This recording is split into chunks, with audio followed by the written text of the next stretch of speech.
Hello everyone, welcome to daily current affair. तो चलिए आज का कुछ इम्पोर्टेंट करंट अफेयर हम देखते हैं। तो public sector Indian renewable energy development agency, जिसको शॉर्ट फॉर्म में IREDA कहते हैं, जो ministry of new and renewable energy के अंदर आता है, उन्होंने रिपोर्ट किया है कि पिछले साल से इस साल ज़्यादा प्रॉफिट बिफोर टैक्स और प्रॉफिट आफ्टर टैक्स आया है। पिछले साल मीन्स 2019 और 20 में जो प्रॉफिट बिफोर टैक्स आया था वो था 241 करोड़ रुपीज़, और जो इस साल 2021 में आया है वो आया है 570 करोड़ रुपीज़। अगर हम प्रॉफिट आफ्टर टैक्स भी देखें तो लास्ट ईयर जो आया था वो आया था 215 करोड़ रुपीज़, और इस ईयर आया है 346 करोड़ रुपीज़, जो लास्ट ईयर से इस साल 61% ज़्यादा है। ठीक है, आपके दिमाग में ये आ रहा होगा कि ये प्रॉफिट बिफोर टैक्स क्या है और प्रॉफिट आफ्टर टैक्स क्या है। प्रॉफिट बिफोर टैक्स होता है कि जितने भी कंपनी ने रिवेन्यू जनरेट किए उसमें से उसका एक्सपेंडिचर अगर हम घटा देते हैं तो जो आएगा वो आएगा प्रॉफिट बिफोर टैक्स। मान लेते हैं कि एक कंपनी है जिसकी टर्नओवर साल की 100 रुपये, हम मान लेते हैं जैसे, और उसकी एक्सपेंडिचर 20 रुपीज़ है, तो क्या आ जाएगा? प्रॉफिट बिफोर टैक्स आ जाएगा 80 रुपीज़। ठीक है, अगर इसी में अगर हम देखते हैं कि प्रॉफिट आफ्टर टैक्स क्या है, तो प्रॉफिट आफ्टर टैक्स क्या होता है कि प्रॉफिट बिफोर टैक्स में से अगर हम टैक्स जो लग रहा है उसको माइनस कर देते हैं तो आ जाएगा क्या अपना प्रॉफिट आफ्टर टैक्स। जैसे कि अगर हमने माना था कि 80 रुपये हमारा क्या आ रहा था, प्रॉफिट बिफोर टैक्स आ रहा था, उसमें से अगर मानते हैं हम 10 रुपये अगर टैक्स लग रहा है तो क्या आ जाएगा 70 रुपीज़ जो आएगी वो हो जाएगी profit after tax. I hope आपको ये बात समझ में आ गई होगी। ठीक है, अब आगे देखते हैं। 30 मई को गोवा स्टेटहुड डे मनाया जाता है, क्योंकि 30 मई 1987 को गोवा को पूरा स्टेटहुड का दर्जा दे दिया गया था, दमन और दीव से हटाकर, क्योंकि दमन दीव गोवा पहले यूटी थे एक साथ, फिर गोवा को स्टेटहुड का दर्जा दे दिया गया और दमन एंड दीव फिर अलग सेपरेट यूटी बना दिया गया था। इसके लिए हमारे प्राइम मिनिस्टर नरेंद्र मोदी ने भी गोवा के लोगों को उसके लिए बधाई दी है। और हम ये भी जानते हैं कि पहले जो गोवा था वो पुर्तगीज़ के कॉलोनीज थी। इसको 19 दिसंबर 1961 में इसको लिबरेट कराया गया पुर्तगीज़ से।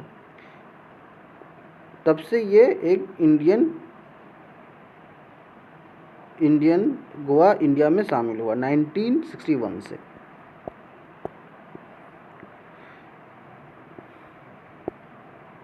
यूनियन मिनिस्टर श्री मनसुख वंदिव्या ने इनॉग्रेट किया है फ्लोटिंग जेटी। कहाँ? ओल्ड गोवा में। ये एक फ्लोटिंग जेटी है, मतलब कि एक फ्लोट करता हुआ एक पैनल है जो कनेक्टेड है समुद्र के किनारे से।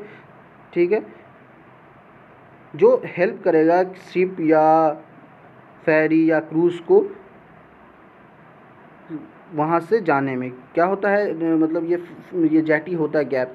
एक्चुअली क्या होता है कि जो ये फेरी होते हैं या शिप्स होते हैं वो किनारे तक नहीं आ पाते, क्योंकि वो ज़्यादा गहरा वहाँ पे होता नहीं है, तो वो ज़्यादा किनारे पे नहीं आते। उसको कनेक्ट करने के लिए एक जेटी बनाया जाता है।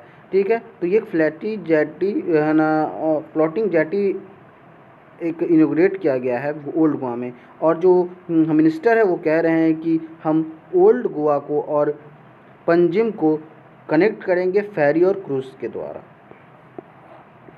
चलिए फिर आगे देखते हैं करंट अफेयर। अब हम केस में कोविड-19 के केस में काफ़ी गिरावट आया है। अब ये केस कल जो आया है वो 1.5 लाख आए हैं। ठीक है, अब आपने ये सुना होगा कि मेहुल चोकसी के बारे में, वो पीएनबी घोटाला करके लगभग 13,000 करोड़ रुपए का घोटाला करके पीएनबी से वो भाग गया था। वो भागकर यहाँ पे आप देख सकते हैं, मैप में मैंने दिखाया है कि वो भागकर एक कंट्री एंटीगुआ का सिटीजनशिप ले लिया था।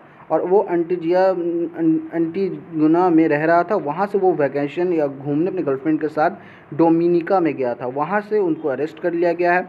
अब वहाँ की गवर्नमेंट हमारे गवर्नमेंट को वापस कर रही है। इसके लिए कतर एयरवेज़ का प्राइवेट जेट भेजा गया है। अब वो हमारे देश में आएंगे, देखते हैं उनके साथ अब क्या किया जाता है।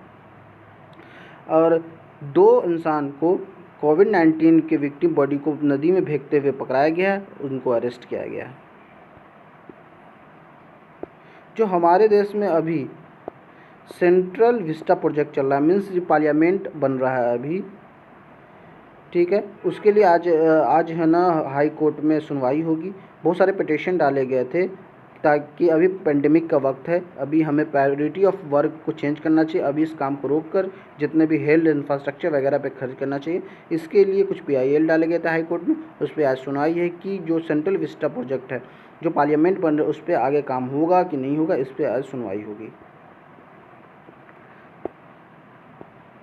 जो ये सुनील कुमार जो रेसलर हैं, तो उन पे कहा जा रहा है कि MCOCA means Maharashtra council of organised crime act भी लगेगा, क्योंकि इस पर और जब से वो अरेस्ट हुए हैं उस पर पुलिस ने और ज़्यादा खुलासा किया। उन्होंने ये भी खुलासा किया है कि उनका कांटेक्ट कुछ गैंगस्टर के साथ भी है, जो हरियाणा ये राजस्थान के कुछ गैंगस्टर के साथ है, और वो उससे पैसे से भी डील किया करते थे। तो देखिए अब इस केस में आगे क्या क्या होता है। अभी फ़िलहाल इतना ही है। उत्तराखंड के गांव में, विलेजेस में लोग कोविड-19 टेस्ट करने गए, तो जो ट्राइबल कम्युनिटी है वो फॉरेस्टों में भागे डर से। तो ठीक है, ये है। तो उन्होंने कहा है कि जो ऑफिसर्स टेस्ट करने गए कि वो बोले हैं कि ये दोबारा हम ट्राई करेंगे, एक बार और देखेंगे कि टेस्ट करने की कोशिश करेंगे। जो दिल्ली गवर्नमेंट की कह रही है कि सेंट्रल ये जो वैक्सीन्स है वो प्राइवेट कंपनी को दे रही है और हमें नहीं दे रही है। ये जो उसकी MLA है आप पार्टी की आतिशी, उसने ये बयान दिया है। हरियाणा में जो लॉकडाउन है वो 7 मई तक बढ़ गया है, ठीक है। जो 6 घंटे के लिए शॉपिंग मॉल्स या दुकानें खुलेंगी, सुबह के 7 बजे से दोपहर के 12 बजे तक।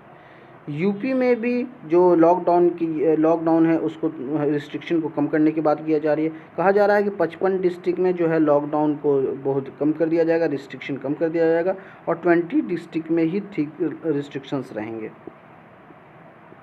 और IMD ने कहा है कि मानसून इस साल जो केरला में आएगी वो लेट आएगी, ठीक है। अब वो देखिए कैसे है ना, पिछले लाट का जो एक है ना जो IMD का जो अनुमान लगाया था वो 2016 में जून 7 का लगाया था, लेकिन जून 8 को आया था। 2017 में मई 30 को लगाया था तो 30 को ही आया था। 2018 में ये 29 का लगाया तो 29 को आया। 2019 में जून 8 को किया, जून 6 का अनुमान लगाया था, जून 8 को आ गया था।